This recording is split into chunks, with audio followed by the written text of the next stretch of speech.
पाकिस्तानी वायुसेना की ओर से की गई एयर स्ट्राइक का बदला लेने के लिए तालिबान की सेना ने शुक्रवार रात को करीब 4 बजे पाकिस्तानी सेना के ठिकानों पर भीषण हमला बोला।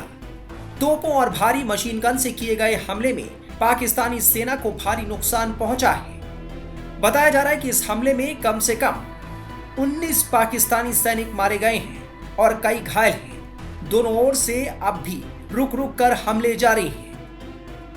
दुरंड लाइन पर कोस्त और पाक्टिया प्रांतों में ये लड़ाई हुई है।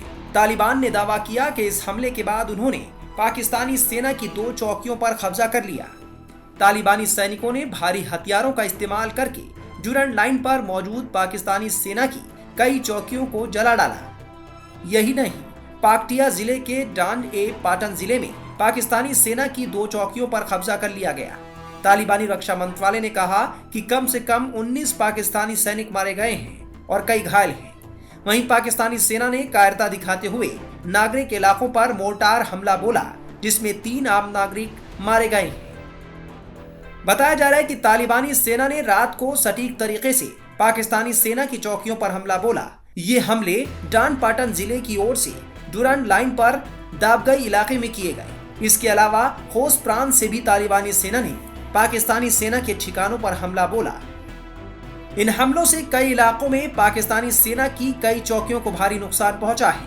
वहीं पाकिस्तानी सेना इस नुकसान को अब छिपाने में जुट गई है। पाक्टिया प्रांत पाकिस्तान के खैबर पख्तूनख्वा प्रांत के खुर्रम जिले के दूसरी ओर पड़ता है।